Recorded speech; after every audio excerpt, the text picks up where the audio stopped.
Hello everyone, I'm Claire Bunt, and today I'm going to be talking about 5 ways not to start your story.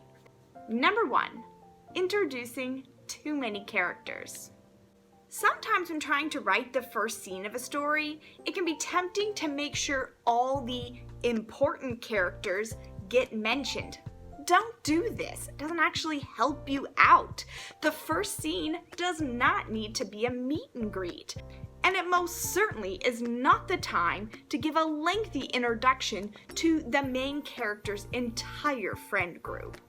I'm not saying there can't be a lot of people in the first scene, but they should serve to intrigue the reader, not bog them down.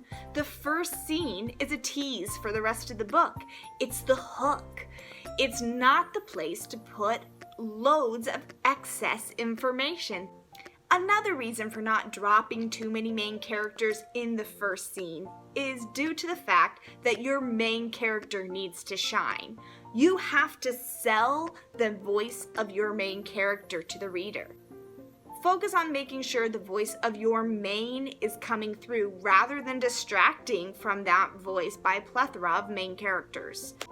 A writer should avoid the pitfall of creating characters that outshine their protagonist, but be careful to craft them to complement your main character or to bring out traits or truths about your MC.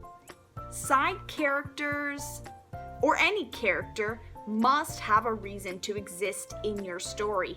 Otherwise, they're disappointing distractions or worse, dead weight. Number 2. Opening your story with a dream.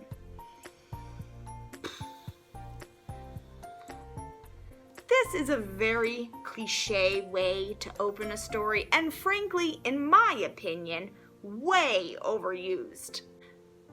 I dislike stories that open with dreams because they are either A, way too heavy-handed with the foreshadowing, borderline prophetic, or B, they are gimmick used by the author to create a shocking hook for the reader, which ultimately ends up having little to no importance later in the story. The reason these kind of openings don't work, in my opinion, is because ultimately they are a letdown for the reader. While initially it may attract some readers to the book, it is more damaging in the long run because it breaks trust between that reader and writer. The writer actually sends the message that they cannot be trusted to deliver a satisfying payoff. Number 3, self-description, aka the humble brag. I'm gonna get a little ranty with this one, but I don't think a writer should ever have a main character describe themselves in detail in the first scene. In fact, look at your current work in progress. It's okay. I'll wait. Check your first scene. If your character is looking in the mirror and describing themselves or doing a humble brag about their appearance, in which the character takes time to describe how they're so average and then goes on and describes themselves to have perfect skin, perfect hair, and startling green eyes. Anyway, if your character is having a moment with themselves in the mirror, get your big old red pen and mark all of that out. There is nothing more obnoxious than reading a character describing themselves. They either sound totally self-deprecating or they sound like a total narcissist. Either is not a great way to endear your MC to your readers. The purpose of your book's first scene is not to describe how cool your character looks. It is a hook for your reader, and finding out your main character's height is 5'8" is not gonna do it, honey. It's just not. Number 4, info dumping your character's backstory. Dropping your main character's entire sob story on your reader in the first scene is not cool. I'm not saying your character can't have a dramatically tragic backstory. Let's face it, that's what books are made of, drama. However, many first-time writers make the mistake of sharing all this information in the first scene. Imagine your first scene of your story as a first date. You want to start with some light flirting with your reader. No mention of exes. You want to be on your best behavior. Enough to get them interested, but not so much that they back away thinking, I don't want to deal with all this baggage. When a writer rushes to explain the character's past, they waste a lot of things that could be used to build their story. In your first scene, your readers do not know your character well enough to give two rat turds what has happened to them in their past, no matter how tragic it is. They want to know the basics, but they aren't invested enough to care at this point.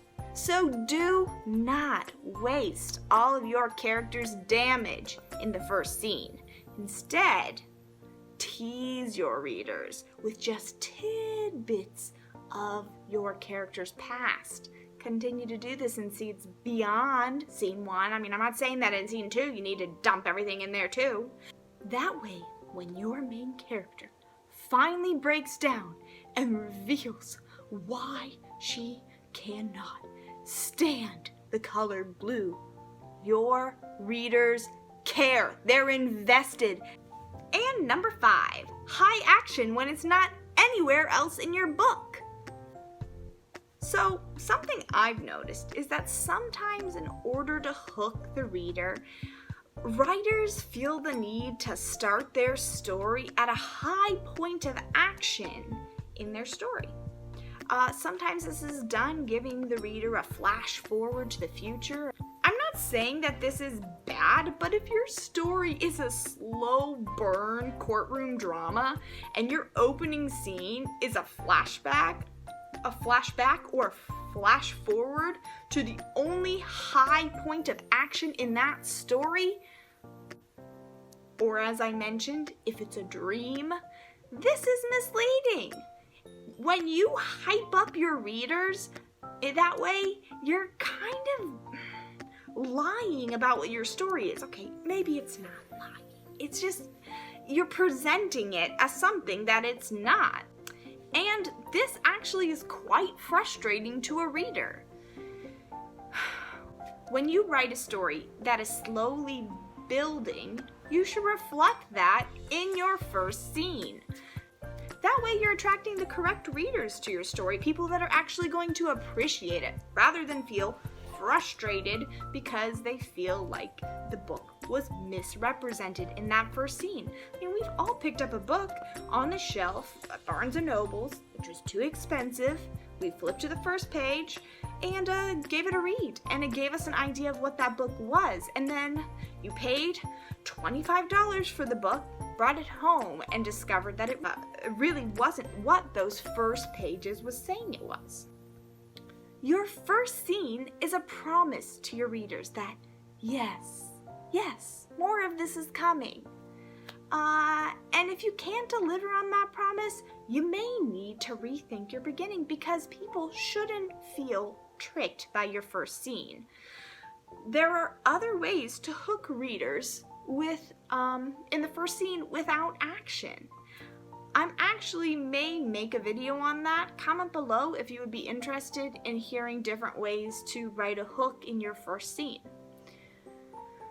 So that's all I have for you guys today. As always, these are my opinions. There is no hard and fast rule on how you have to start your story. You do you. I hope this was helpful to those who are working on their first draft or maybe rewriting their second draft and working on that first scene, which is always a lot of fun, and you get to try and squeeze a lot of good stuff in there. Please subscribe and comment below any non-starter ideas you've written or read. I would love to hear them. Let me know if you have any other ideas on videos you'd like to see. And that's all. Signing off, Claire Blunt.